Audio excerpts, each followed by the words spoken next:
Oh, hey guys, it's Boston Fan here with another video documenting my collecting journey. Today, I wanted to show off a couple of recent pickups. Well, really one main pickup, and it'll be the title of this video. As I jump into the T205s, I had another tobacco card in my collection. Second one so far, first T205. First, I just want to give a shout out to the world champion or NBA champion Boston Celtics. Awesome watching their playoff run. I got to share it with my daughter who got into it.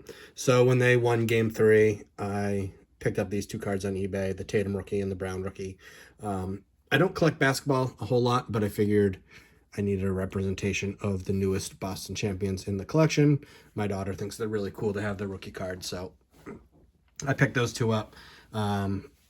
For fair prices, at shows here, you pay the Boston premium, so I know it probably wasn't the best time to buy their rookie cards right when they're on the cusp of winning a championship, but I figured they were fair prices versus what I'd find at shows. They're not perfect, they're not gradable, the corners are, slightly touched, but that's what I'm looking for my collection. Perfect rookie cards to have at an affordable price.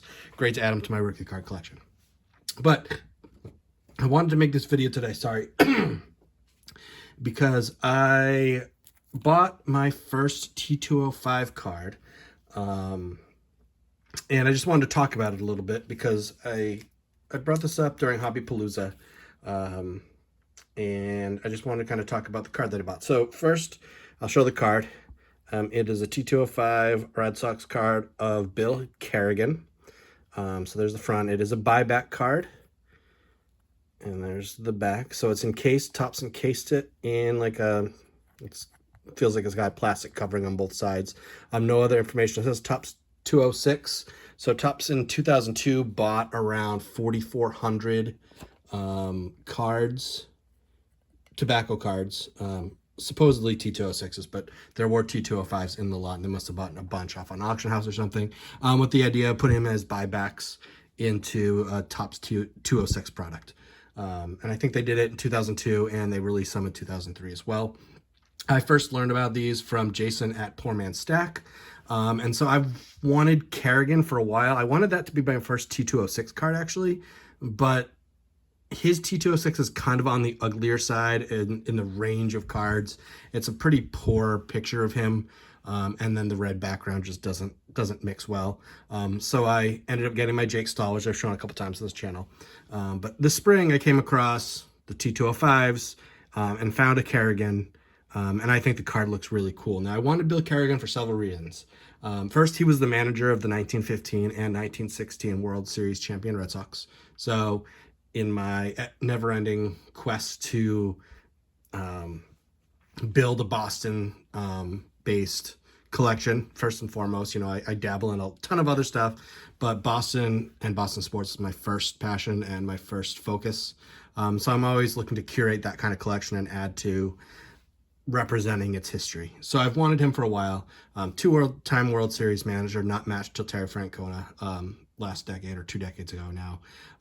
The guy, I don't know if he was from Maine, but he spent his post-baseball life in Maine. He became a bank manager. He ran a theater company. Pretty interesting. While he was on the Red Sox, he was Babe Ruth's roommate, so they thought that Kerrigan would straighten Babe Ruth out when he got to Boston, and help him kind of calm his nightlife down a little bit. So I thought that was pretty interesting. He was also a good friend of Ty Cobb. Ty Cobb would go up to Maine to visit him post-baseball. I thought that was particularly interesting. And so I've wanted to add Kerrigan to my collection. So I think this is a great example.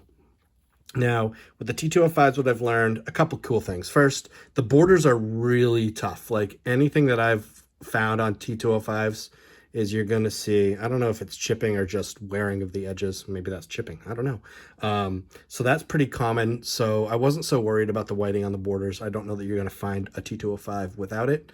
And there's a couple videos where they zoom in on kind of the card and the borders, and I think it's really cool. Maybe that's true of inks today, but back in 1911, when this was printed, they used metallic flakes to actually color the borders. And if you zoom in with a microscope, this person on the channel did, I suggest you YouTube it. There's actually, you can find small metallic flakes in there.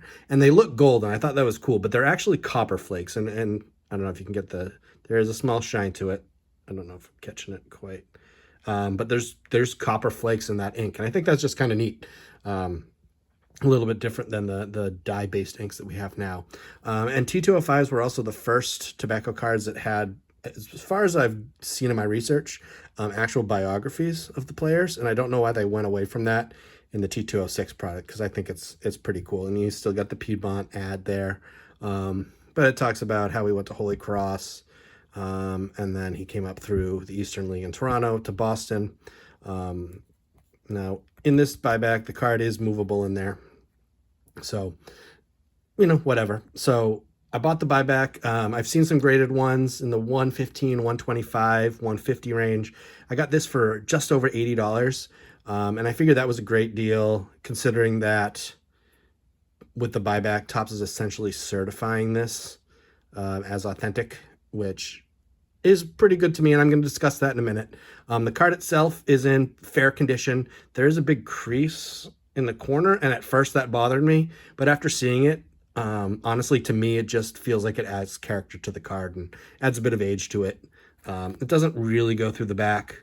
I love the blue printing on the back. It's fairly clean. There's a little staining up here, little tiny stain down there. But overall, I'm thrilled with this card. I love tobacco cards. To me, in the way I grew up, getting a T206 or now a T205, these tiny little tobacco cards is I don't know, like getting an infinity stone. It's just like one of those things that never expect to get and always stoked to add another one. So this is my second pre-war card, really, and second tobacco card. I think they're really awesome. The image on it's really great. It mentions Red Sox. It has a simple Boston logo there. Clearly Kerrigan, Boston Americans there. I just think the T205 cards, in some aspects, even though there's a very classic aesthetic to the T205s, the T206s, sorry, the T205s are really nice cards as well. And I'm glad not to be ignoring them anymore, because I think this is a really excellent card. Now, I brought this up at Hobbypalooza with Mike Junkrex here and his discussion on what to do with this. So after I bought it, I do like the way cards look in slabs. That's just the fact. I think they look nice. And the thought crossed my mind, well, I could cut this card out and submit it for grading, not expecting more than a 1 on it. And so I just decided I'd ask the chat, like, hey, what do you think? Should I cut it open and send it in to get graded? And I guess I would ask people watching this video, should I do that? And here's kind of the arguments for or against. And right now I'm against. I think I'm going to keep it as is, but I'd be interested to hear what other people had to say on this matter. If you were to either buy one of these or if you were me. Again, like I said, because Topps issued it, I feel like it does authenticate the card itself. It being in a Topps issued, and again, there's no details, but this is a Topps issued buyback inserted into packs. It wouldn't look really nice in a one-touch. So it would display well as an individual card, and I don't necessarily need the extra protection because it feels like it's already protected in there. But I do like slabs.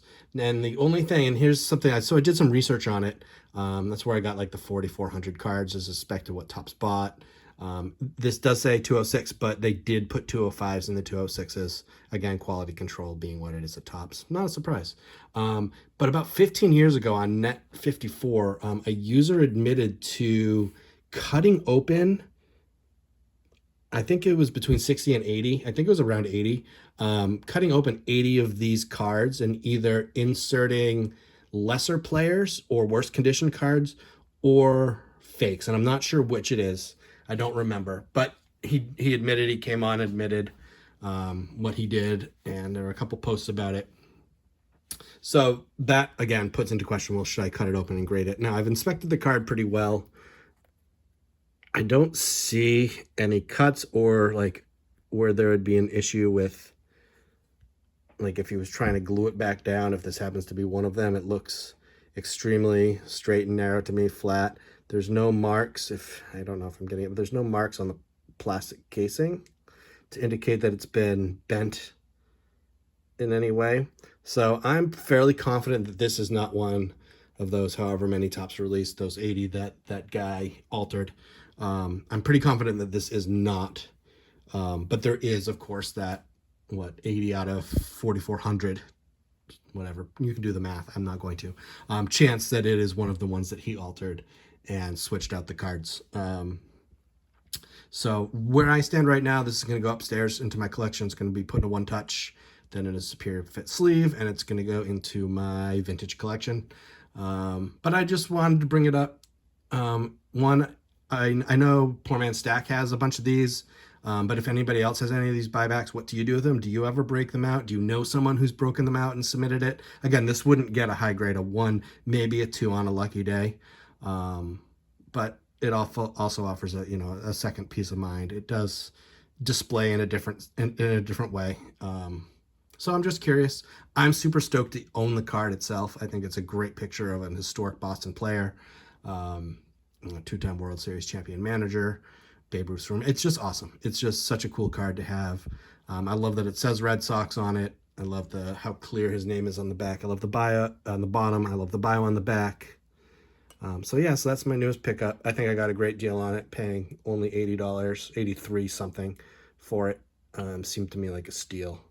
I had budgeted far more for it this year. So yeah, those are my latest pickups. Again, I'm really saving for that Jackie. And I'm hoping when my monthly allotment comes in July, I'll have enough to push me over the top, and I'll be able to film a video showing a Jackie Robinson sometime in July. I'm also have been doing TTMs all year. I just haven't made any videos, so I have a whole stack, and I'm getting ready to start making some more TTM videos because I do enjoy doing that. And sending the letters out, it's a lot of fun for me, so I'd love to share that with you guys. So yeah, that's my video. I'd love to hear what you guys have to think about the T205 or T206, which are probably more common buybacks that Topps did, what you do with them, how you display them. If anyone has any more information about the guy that was cutting them out from Net54, I'd love to hear about that too. Just drop it in the comments. But that's all I got for you. So if you want, like, comment, subscribe, if you're up to it, I'd really appreciate it. And as always, thanks for joining me. I'll talk to you again soon.